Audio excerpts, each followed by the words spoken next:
Good morning, everyone. It's Armando Alas and your team at ALM here with Amalia. Uh, Good morning, and look forward to another episode or another chapter in a LaunchPad series, May 5th, 2015. Amalia, you want to say hi to the. Yes, good morning, everyone, and I look forward to today's webinar. Yeah, Welcome. welcome everyone. We are having some new ICs and definitely look forward to spending some time with you today and sharing best business practices and some new things that are happening in the industry, which are kind of cool. So definitely look forward to reporting on that. So before we begin, quickly, if we would like to do a bit of a sound check. Uh, for some reason, in the last week, we've had some challenges with GoToMeeting, and it's not just us. I know that I was. Doing another webinar with head office. So if you could just kindly just put in your chat that you can hear me okay, please do let me know. Excellent. There's one person. All right. You can hear and see. Thank you, Karen.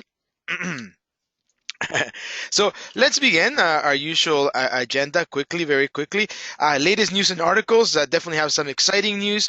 In the past few weeks, we've received a few suggestions from ICs in regards to the rise of voice search and what to do. So I have a very good article that can put some things into perspective. Although we are, I believe, a bit of ahead of the curve, there are things that you, as a consultant, as a marketeer, can start thinking about the future of how to approach a voice search and how to, most importantly, educate yourself and your clients. Of you may get that question at a client meeting or in a one-to-one or in a boardroom, and obviously you want to kind of understand where things are happening. So it's always good to have some idea of where that's happening. So I kind of wanted to share that with you. We don't have a case study this week, but we'll get back to case studies in the coming weeks. I do want to do tell everyone that next week we will have a guest speaker, Matt Irving from Big Commerce will be joining us. The purpose of his participations is to really talk to us a little bit more about big commerce from a sales perspective, right? I know that some of the webinars that he's done is really from a technical perspective, and what I want to share with our audience, our participants, Launchpad participants, is to kind of see how you can uh, uh, uh, become a better presenter of big commerce solutions. There's always that question between company owned technology or company owned property, technical technology or technical property or assets, let's call them, versus software as a service. So he's going to be talking a little bit about that. And I know that some of the ICs that we work with in our community, they always have questions in regards to how to better sell e-commerce and what are the options. Now, we're not saying that BigCommerce is the only option out there, because we work with Magento, WooCommerce, we work with uh, um, in the past we worked with virtual cards. So and even eFusion commerce modules. But at the end of the day, I think that BigCommerce does have an option, and I know that some of the ICs that we work with have asked us to share more on the sales process, how to sell this. So next week we'll talk about that with Matt. So if you have any questions, feel free to email them to Amalia or myself in advance. So anyhow, don't want to give too much away about next week's webinar, but I just wanted to share that with you, and hopefully you'll be able to attend. If you have any questions regarding big commerce, and definitely bring them to the table, and we look forward to answering as much as we can with the help of Matt.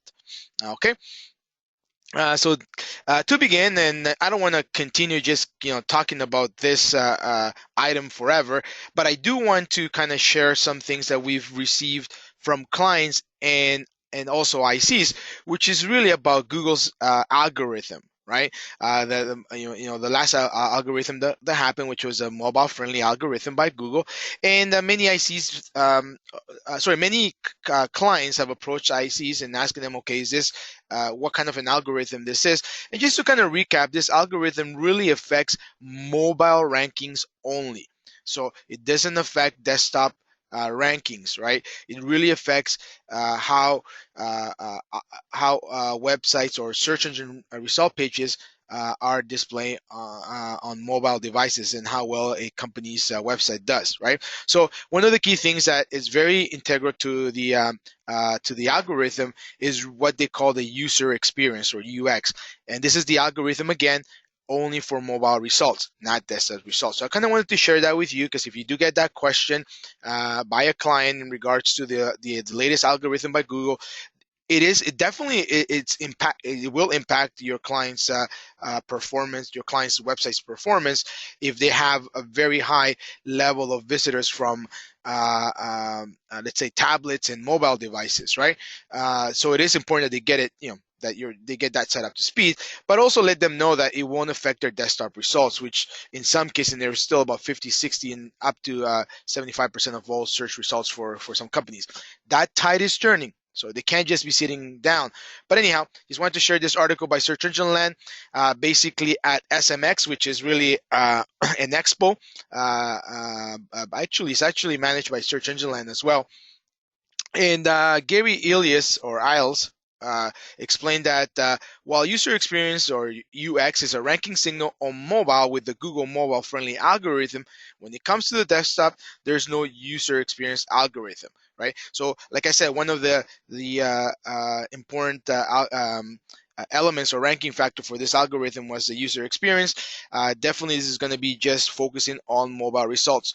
We know that the bulk of the Google mobile friendly algorithm is made up of how the web pages renders on a mobile device, and that's what they want to make sure, that at the end of the day, the mobile results actually gives the user a very good experience. It's very useful. Information is there, the right content, call to actions are very relevant. So it's really about relevancy.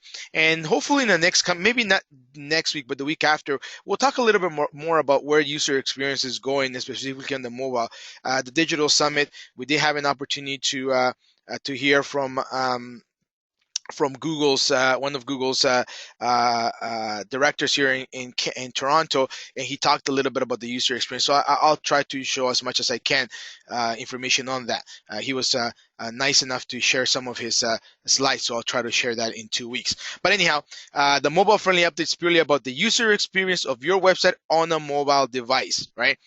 So that's what Google cares about, because obviously at the end of the day, they want to sell ads, and they want to make sure that the platform or the infrastructure, it's nice. And the only way they were going to be able to get everyone to move aboard on that is by having that algorithm, right? When it comes to the desktop, Google currently doesn't look at user experience signals for ranking. That may change, but for now, user experience is not a direct ranking signal for desktop. Okay, so it's not going to affect your desktop results if the website, unfortunately, I think they should have some sort of a user experience signal, because there are some websites that are still, they're like 7, 10 years old, and their navigation structure is very very old style, old school, if you will. So there are some companies that definitely need to come up to 2015, and which is a great opportunity for the consultants, because you can actually not only give them a rebranding, a refresh, a cosmetic a lift, but also bring them to mobile-friendly websites era as well. So anyhow, wanted to share that with you, not make any more a bigger deal than what it is, but just if somebody asks you, it's really all about focusing on mobile results and user experience. Now, fresh off the press today, this was very interesting. I had to actually add that slide. And basically, Verizon is going to buy AOL, so which is kind of that's an interesting move in the market. We'll see how things pan out, but the deal could be worth about $4.4 billion. The deal will give Verizon access to AOL's automated advertising platform, as well as its video content. So here's an opportunity, specifically, I would imagine, in North America right now, specifically in the US, how to leverage from this in the coming months, because I'm pretty sure that Verizon will definitely invest in the advertising platform. There may be some changes, but there may be something happening in the horizon in regards to AOL's existence, or somewhat influence in the digital world, digital space. The assets of U.S. internet firm AOL include its dial-up subscription business. The dealing. Was one of the things that I thought was kind of interesting. Uh, Maybe in the first few months it will be business as usual, but I would foresee some changes happening here. As you know, the Huffington Post has become a very important website over the past few years, and obviously that deal actually includes the Huffington Post, TechCrunch, Engadget, Makers, and AOL.com. So my experience has been primarily with the Huffington Post, TechCrunch, and AOL.com. So I'm sure that there's going to be something happening in the next few months in regards to these websites or these web properties, and let's see, how how Verizon plans to further that, and also just keep an eye on that as well. Verizon wants to use the acquisition to create a scale mobile-first platform. Again, everybody's focusing on mobile, and obviously Verizon is a mobile company. And just to give you some numbers, they did have back in 2014, they only had a 0.74 of the 145 billion global digital advertising market. So that was not even 1% of the market. That's according to eMarketer. And Google obviously has 31% of the market share, or 31.4, probably 32 by now, followed by Facebook with 7.9. So everybody right now, these players are trying to get into the global digital advertising market, and obviously seen as mobile as key, right? So again, very important news. We'll keep you updated and let you know how things pan out in the next weeks and months as this deal does get actually finalized. Although in principle, I believe they've agreed, it hasn't been fully finalized, but we'll keep you posted. Another key thing is, as well as automated advertising, Verizon said the deal will give impetus to its 4G wireless video and internet video ambitions, and feeding it to its plans for capitalizing on the so-called Internet of Things. So again, the focus for Verizon is to really move into the internet space, advertising, mobile, video. I mean, these are all things that are happening, and it's nice to have a new player. So it's exciting in a sense because you know what, we get a bit of by. I personally believe that by Verizon acquiring it, it kind of infuses capital along with obviously thought leadership from Verizon. So we'll keep you posted on that as well. Great news though. Okay, moving forward to the next one. Hmm. This is another one that happened also last week. Yelp, where one has already found a suitor, Yelp seeks a potential buyer. The company's market cap is 2.9. They may actually end up selling at $3.5 billion. But according to the Wall Street Journal, Yelp is working with investment bankers and has been in touch with potential buyers to explore a sale of the company. Now, this is one of the things that obviously has happened with Yelp is that prior to its IPO, Google did try to buy it, and unfortunately, they weren't able to do that. So, they're looking at Google as the potential buyer. I'm not sure how that relationship would be, and I mean, Yelp will end up winning because obviously Google is the largest search engine and Yelp is a very powerful directory. So not sure how that relationship will work, but definitely wanted to share that with you. Other usual suspects that may be interested in Yelp are Microsoft, Yahoo, and Facebook. So as well as travel companies such as Priceline. I personally believe that probably the top four, Google, Microsoft, Yahoo, and Facebook, have a greater chance. They're also saying that Apple may have, maybe a contender. So interestingly enough, things are moving in this in 2015 with acquisitions, and obviously Yelp is one of those companies that is looking for somebody to acquire them. One of the reasons they're saying is obviously because of even though they did report 118 million in revenues last quarter, which actually represented 55% revenue growth. Investors were still disappointed by those results. Among the numbers disclosed in the Q1 earnings release, Yelp said that it has 77 million total reviews and 142 million unique users. So here we go. That's where the value is, I guess, the database, right? All those users are actually what gives the company value. And it also reported more than 90,000 local advertisers. So it is a very strong, if you will, advertiser online directory. So, anyways, wanted to share that with you as well. We'll keep you posted, but things are moving in regards to buying and acquiring companies in the digital market space. Let's move on to the next one. Amalia, this is yours.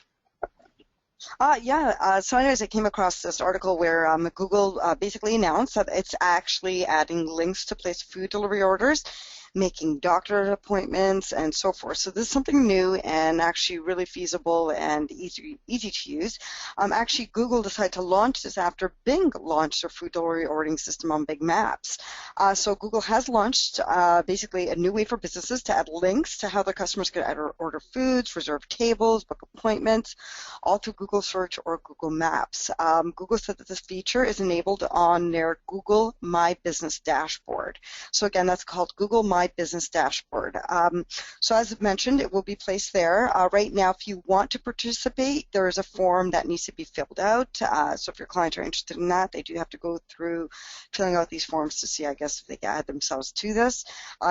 When let's say a searcher does go on to search to, let's say, make reservations and so forth, they will see a link to a third-party booking and ordering service where they can complete their order to reserve their tables or their appointments. They shared the picture, I'm sure you can see it, of how this would look like for searchers. Google said that the links to the booking options will appear automatically for eligible businesses. Currently, there's no way to specifically request this service for your business. Okay, so a couple of questions that did go, via Google, for example, were which partners are included currently with this launch. Some companies to mention were Grubhub, Eat24, Delivery.com, Beyond Menu, and MyPizza.com. More partners will gradually be added to this and joining the program. Another question was, can a business owner add a custom action link to request inclusion? Google did answer that it's not available at this time. If a business has an existing relationship with any of the content partners I just mentioned, then it will be feasible, but otherwise not at this point in time. Can a business owner request the removal of an action link? And that was another question that came up, and it says merchants can reach out to merchant support, which is a help center, and support staff will be able to remove that if that is basically something if client wishes to remove themselves. Another question was, what if multiple providers have content for the same business? Let's say, for example, if you're ordering from a restaurant, it's possible you could order from more than one provider. So you could basically, when you tap on, you place an order, and basically the merchants will show up. So that is another application available. So anyways, that's something new, and so I thought that was interesting. So Google is now competing with Bing in that sense, where they've just launched that most recently. Also, I want to bring this up that Google also does another announcement. They decided to drop another filter. It's called a reading level. This feature will let you filter your content by basically basic, intermediate, or advanced level. Google has dropped basically this web search filter, this one being reading level, which was launched back in 2010 of December. The reading level filter was designed to enable searchers to filter out content by basic, intermediate, and advanced. And once again, it has been removed. So this is just as an FYI. So if anything, just if you take a look at the picture, I believe we did add something there for you to view that this is no longer available. Okay. So did you want to add to that, Armando? No, actually, to the first one, I think that just moving back to the first one, I think that's interesting. Yeah. I mean, we're kind of expecting that Google would do something similar to Bing.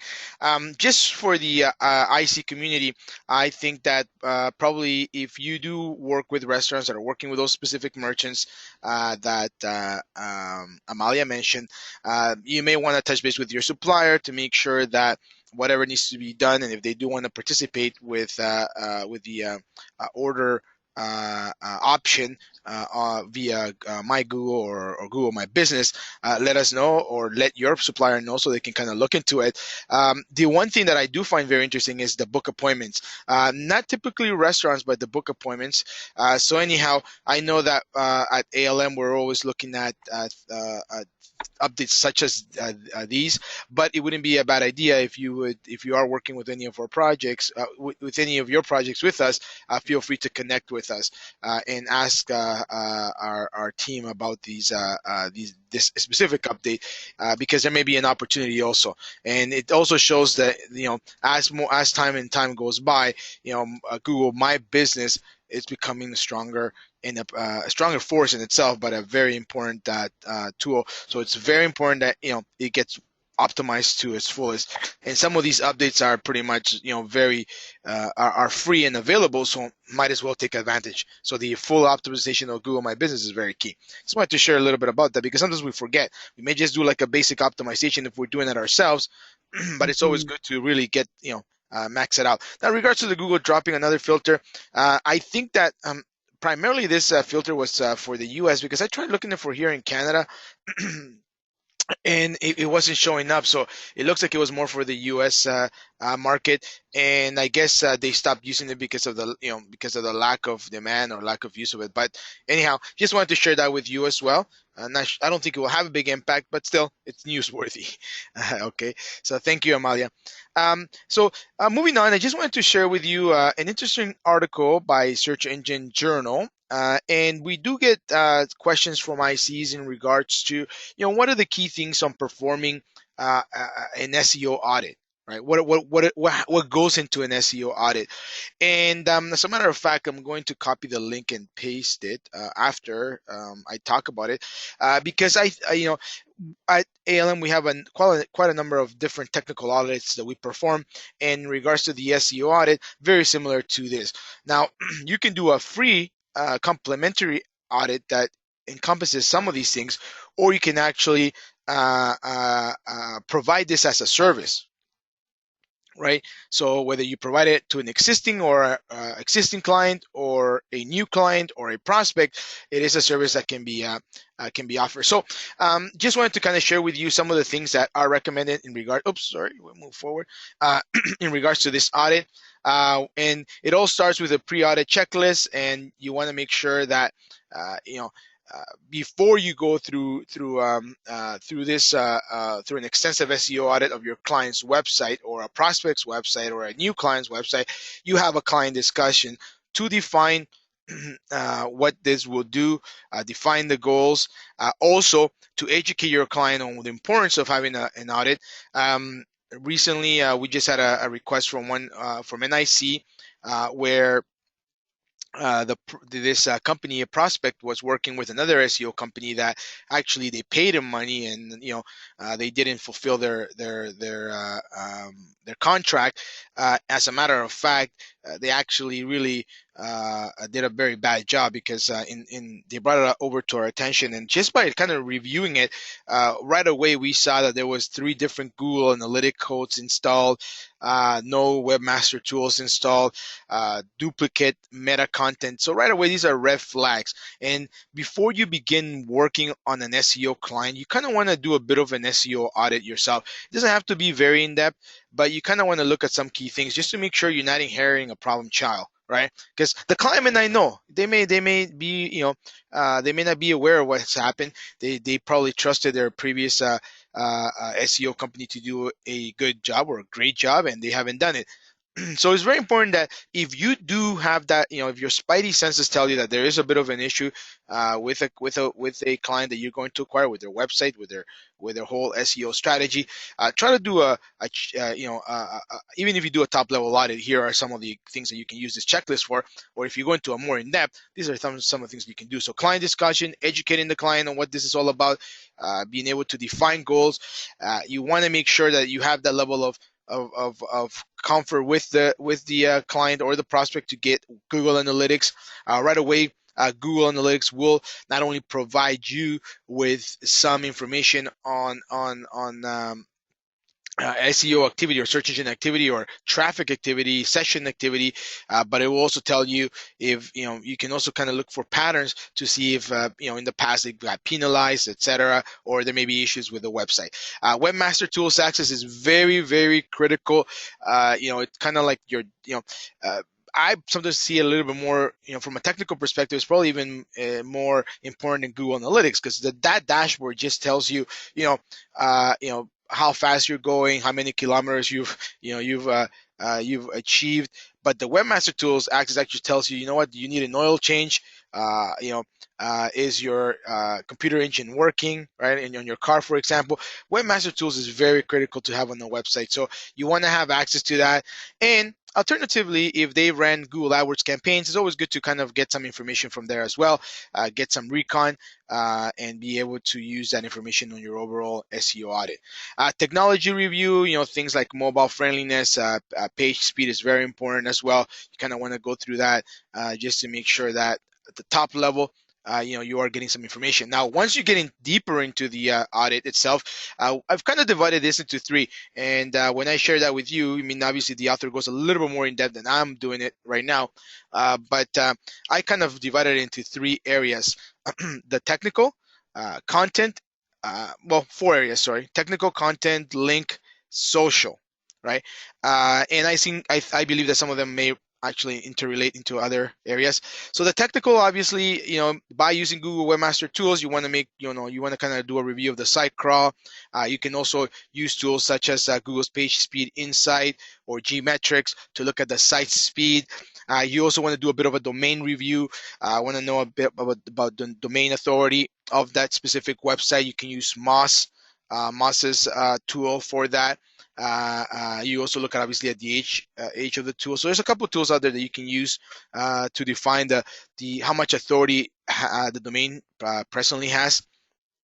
You also want to do a bit of an architecture in meaning the back end, how the website CMS, how SEO friendly it is, and also a top level site architecture on the front end, and that's important. You also want to review file and URL names. So this, you want to obviously see if the website has dynamic URLs that are not SEO friendly, or maybe the URL structure is very antiquated. Maybe they've used underscore versus hyphen. There's so many things. They're not the file directories are not properly organized, properly defined, in a very hierarchical manner. So you have to look at that as well. KPIs, you want to make sure that you do have some key performance indicators that you want to set forward with your client to make sure that these are well set up. Ideally, on Google Analytics, you can actually set these up as goals, right? And a goal could be anything from a download of an ebook, emails, a new email subscriber. It can also be driving traffic to a specific page, downloading a PDF. I mean, there's so many ways that you can do goals, as well as, obviously, completed forms.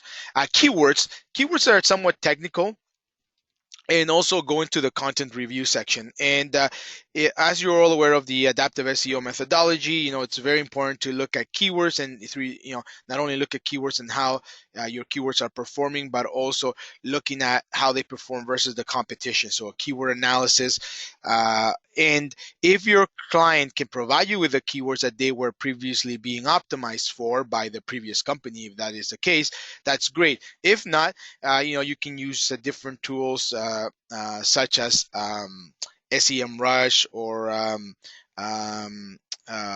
even Moz Page Grader, or as well as you can kind of manually try to do it through Google's tools, and try to determine what are those keywords that are actually performing very well for your client's website.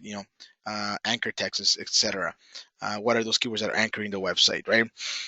Content review also goes a little bit with keywords, because you want to make sure that list of keywords where the client is performing today, that also ties in with the content, right? Now, you can do a separate keyword research if, let's say, the keywords that the client has are very generic or very general, not really relevant. Many of them probably are branded keywords versus specific product service keywords. So you want to make sure that you look into that. How do they relate to the content review? Well, obviously, they have to be, how well optimized are these keywords using the content. So in the content review, you want to look at the quality of content, right? The relevancy, how well the content is written, right? You want to avoid duplicate content as well. Look into that. Again, this is an area where you can actually use webmaster tools to help you, and there's some free tools out there that also allow you to look at duplicate content. I mean, if you just type in on Google duplicate content tools, some of them are for free, so you can kind of look at that as well. Canonical, sorry. That's also important, specifically. It's misspell. Apologies.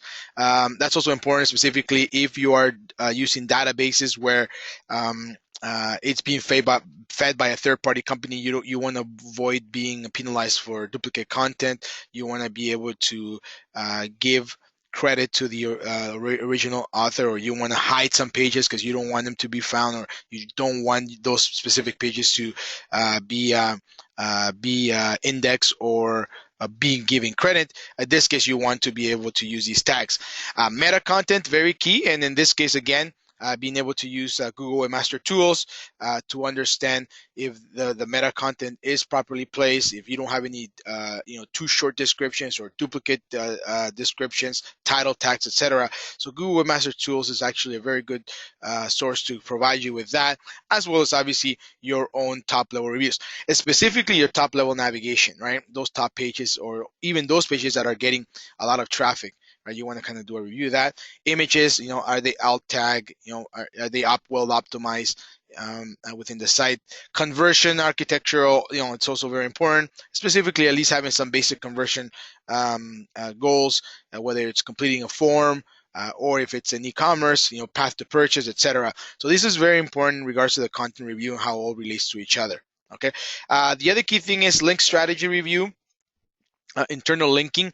Sometimes you start working with a client site where they have 100 inner links on their homepage, and that's a no-no, right? I believe that the maximum that you should have is anywhere between 10 to 12, or though some people may say 15. But obviously, these internal links on a page should be relevant. So you don't want to have too many of them, because that's a no-no, right? But you want to have just the right amount that is relevant to that specific page, right? So looking at the link strategy is very important at the inner in the website itself. So on-site, that's part of the on-site optimization.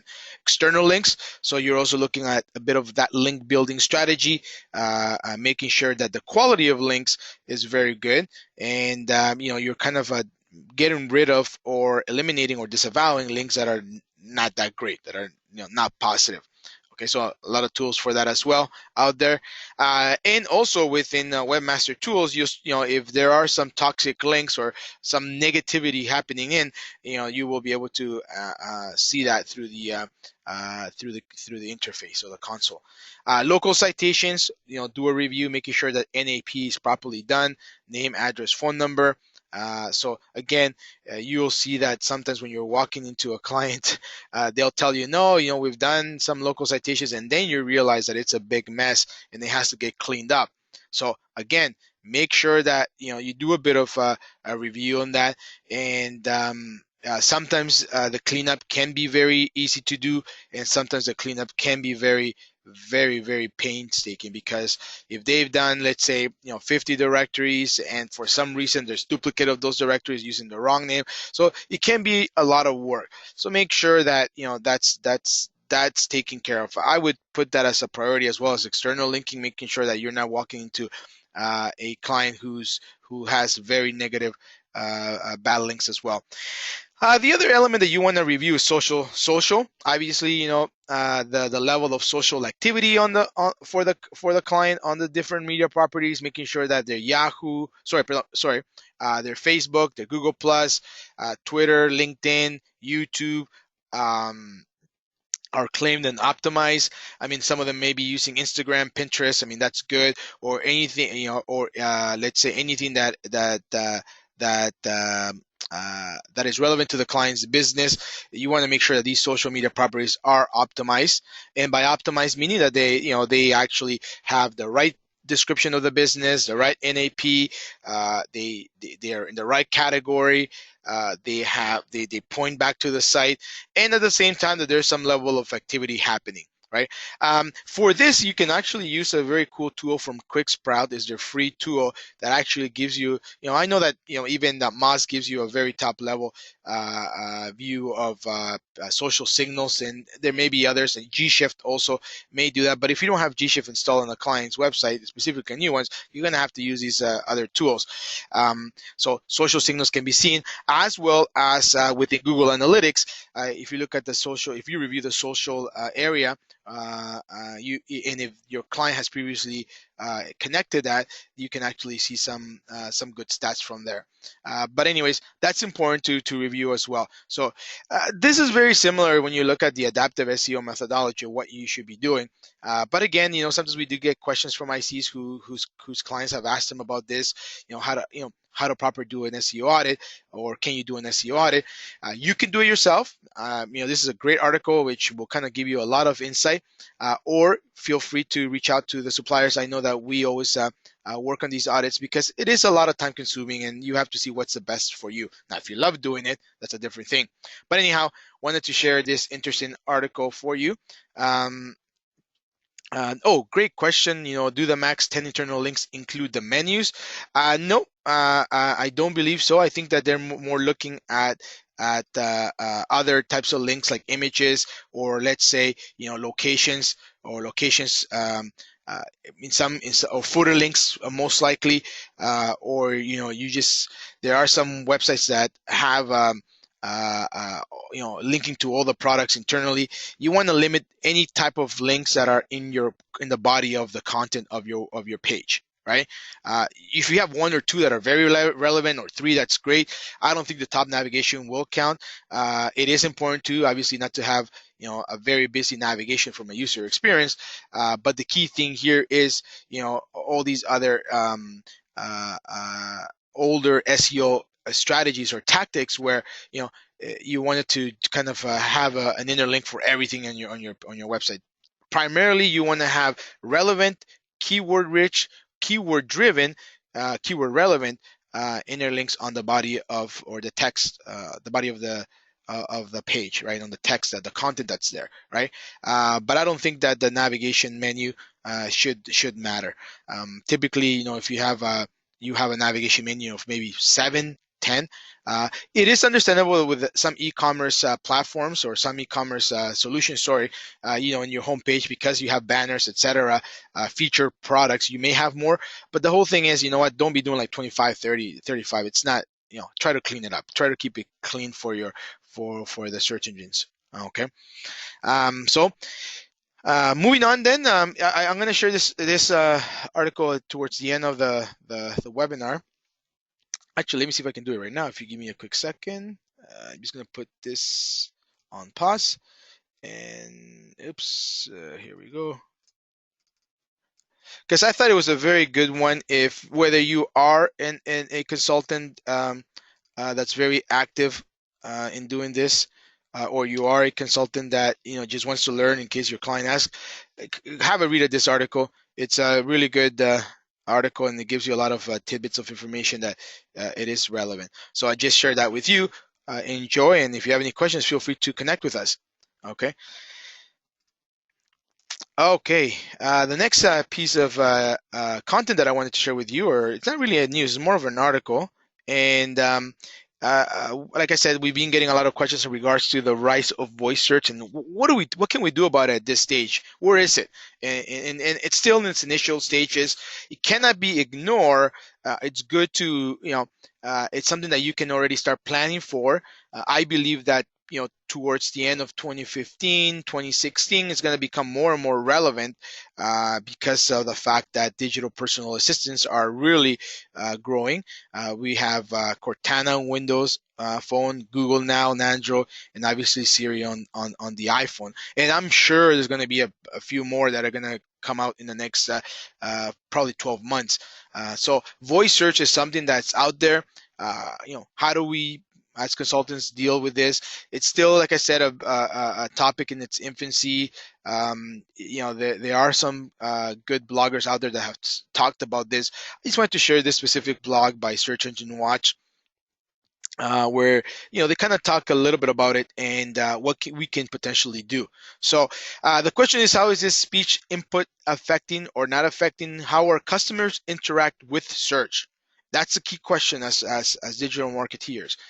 How do we prepare for that? How our customers will interact? How will search change? Text versus voice. So another question is, what can we do today to adapt to it? Now, this doesn't mean that tomorrow or even today you're going to start putting a whole voice search strategy, because we're not there yet, but it's something that you should start kind of testing, piloting with your clients. Maybe not all of your clients, but some of your clients, where you are seeing that that there is a potential for them to where people are using this. As we've spoken about in the previous webinars, and as you are aware of, obviously millennials, anywhere between 34 and below, are active users, deliberate active users of voice search, of digital personal assistants, and specifically amongst teens, let's say between, I think it was 16 and 22, or yeah, around that age group. They're very active on digital personal assistants. We talked about some stats in the past. If anybody's interested, definitely I can share that with you. But voice search is poised to grow, not just because of the growth of mobile, but Microsoft recently also announced that Cortana will be on the desktop of Windows 10. So you got to start thinking about it, that hundreds of millions of PCs by the end of the year will have a voice activated way to find whatever needed on the computer or the web. That's cool. It's powerful. We have to be preparing for that, right? So as opposed to typing your computer, it looks like you can actually just do everything, or at least the search component will be done by via voice, right? So Google Now and Siri. I mean, I will tell you that I see my kids use Google Now when they're doing research already, and they do it from a desktop. So it is something that they're perhaps adapting faster than us, but it's something just to keep in mind. Look how many millions of PCs are going to have Windows 10. If you have Windows 10, you're going to have Cortana. So voice search is definitely poised to grow. So I just kind of wanted to set the stage for that. So moving on to the next. Two actionable differences between voice and text search. We don't have targeting for text versus voice input yet. So what do we do as a marketer? There are differences we can keep an eye on and act. So number one, I'm just going to share two things, because obviously that's what the author talked about, and they're very good ones. And is really number one is understanding voice search and realizing that voice search uses question phrases. We talked a little bit about this. So as opposed to you typing Home Depot, for example, Home Depot in downtown Toronto, or Home Depot downtown Toronto, and that's text, right? In versus voice, where's the nearest Home Depot in downtown Toronto, or where's the nearest Home Depot in downtown Chicago, wherever it is. You're always using question phrases. So it's become very important to have who, what, when, where, why, how, right? And as you can see, for example, on the left graph, you can actually see the growth year over year of these type of questions. Obviously, what being the lowest, and who meaning the person. So who is, I don't know, who is Justin Bieber? I don't know. Don't ask me why I'm thinking about that. It's just one of the commonly searched terms. So who is Taylor Swift, or who is um, Bill Gates, or who, so these are very commonly searched terms. Who. Then you have obviously how as secondary. How do I fix my computer? How do I fix my TV? How do I fix my broken HP Office Jet printer, for example? So these are things that are being optimized, and as you can see, some of these are actually can be optimized for YouTube, right? So it is video. Some of these are relevant to video. Where is the nearest pizza store around my area, or pizza pizza joint, right? Etc. So when you look at the second graph, and obviously you can see definitely that with tablets with full browsers, you have higher level of questions, people actually using voice versus mobile devices, right? Computers, obviously, you can see that as well. And very interesting, for example, when and how topping the what, when and who topping the list in the gray graph, or the gray bars for tablets. And then when you look at computers, desktops, you're looking at who again, number one, and also where. But you can see the big difference. So again, question query growth by device year over year, you can see that it's definitely growing, right? I mean, it's right there. I mean, the graphs don't lie, right? And the more active ones, as you can see, are the ones with tablets with full browsers. So very interesting stat. So this is understanding the voice search uses question phrases. So kind of think about that for a second as we move to through this these slides. The purchase funnel isn't a perfect mental model, but it's a useful for visualizing the search process. This is very key, specifically as the path to purchase, path to conversion, the customer journey. All these terms out there are always changing, specifically with text. Well, adding to the mix, now we have voice search. There will be a variation with your set of keywords, so keep that in mind. So, for example, what price is likely to have much stronger intent, right? Meaning closer to purchase, the purchase or ready to act action, than a general what is, right? So you have to so what they've done here in this graph here is to really tell you, from the beginning, interested, so the top of the funnel, all the way up to ready to act, ready to make a decision, convert, right? So what, who is first, how, when, and where.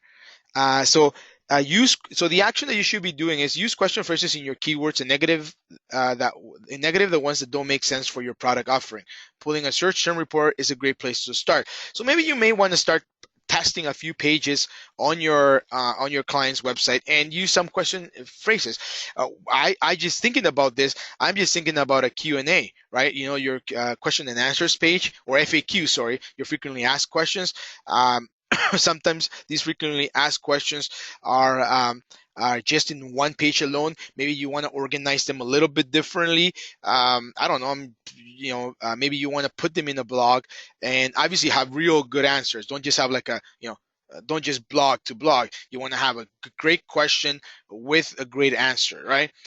So there's many ways that you can kind of do that to start testing that out. And the key thing that you want to do is obviously, start uh, working with some questions that are at the interest level and also ready to act, right? I hope that helps in regards to that. And by doing this, also you can actually pull a search term report, search term report, and the best tool I think right now will probably be Webmaster Tools, because it will show some data at least for the past 2 months. So maybe you want to tinker with that. Okay. Very interesting to do that. Unfortunately, I won't be able to do it, but it'll be great to hear from some ICs that are actually testing this out on 1 or 2 pages and seeing how that page actually ranks. So this is for the ones that those ICs that like to test things out and pilot things out. So it's great, great activity. Number 2 is no voice searches typically have more words per search. So whereas text searches, your long tails, you're looking at probably 4 to 5 words. And typically, people will search with 3 phrases. So let's say 3 to 5. What is considered a long tail is probably 4 or 5 words on a search phrase, right? Or query, right? Bing research shows that with text input, 2-word queries are the most common. I don't know. I just beg to differ. I think that we're becoming a little bit more knowledgeable. So it may be a 2-word query plus the geo target. That's what I think, right?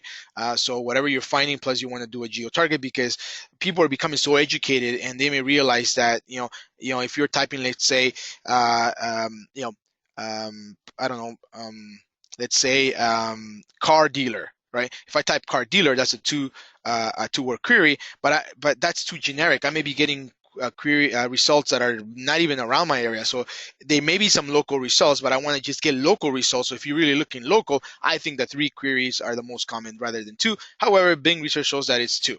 With a quick decline, the use of after three keywords in the query.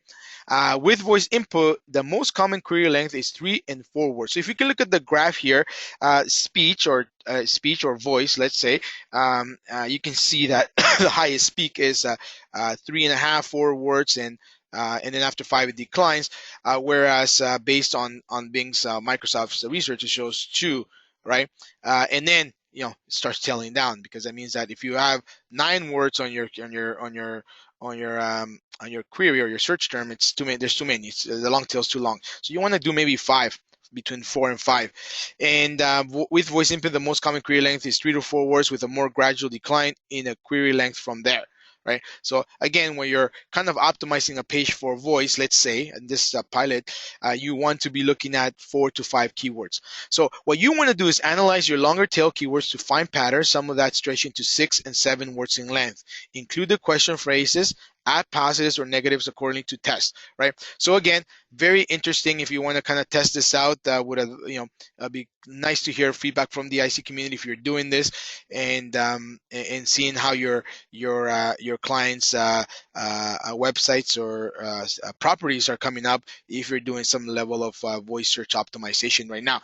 Again, this is just in the preliminary stages. It's not going to change in the next 2 months, I can tell you, but definitely towards the end of the year, next year, I think that's going to become more and more important, specifically for some demographics.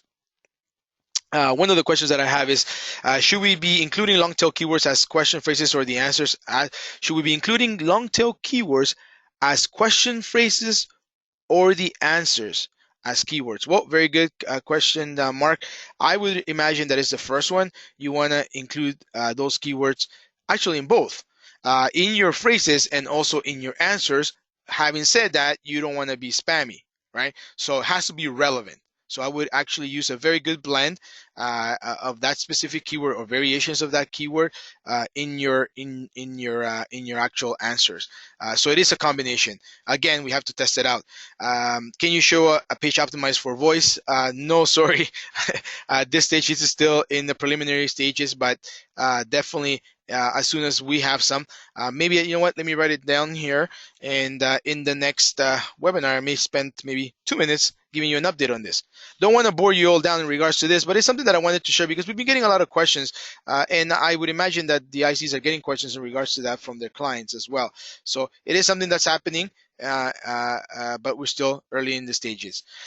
Anyhow, that's apart from that, I don't have any questions. I'm not sure if anybody else has any questions in regards to today's webinar. Again, next week, stay tuned. Matt Irving from BigCommerce will come. Thank you for coming. Amalia, do you want to say any last thoughts? But I would like to thank everyone for coming. And yeah, sorry. Yeah, no, I was just thanking everybody for coming. I look forward to next week, and hopefully, I look forward to Matt Irving joining us. Oh, excellent. If you have some questions that haven't been answered, I apologize. I'm trying to get to all the questions, but sometimes this dashboard doesn't allow us to to do that. But definitely, I will get I will touch base with you individually if to answer your questions. But I wanted to thank everyone for coming out today. Hopefully that you found this information very helpful, and we'll keep you posted. Have yourself a great week. And enjoy the nice weather in some parts of the US and Canada. Take care. Bye-bye. Bye-bye.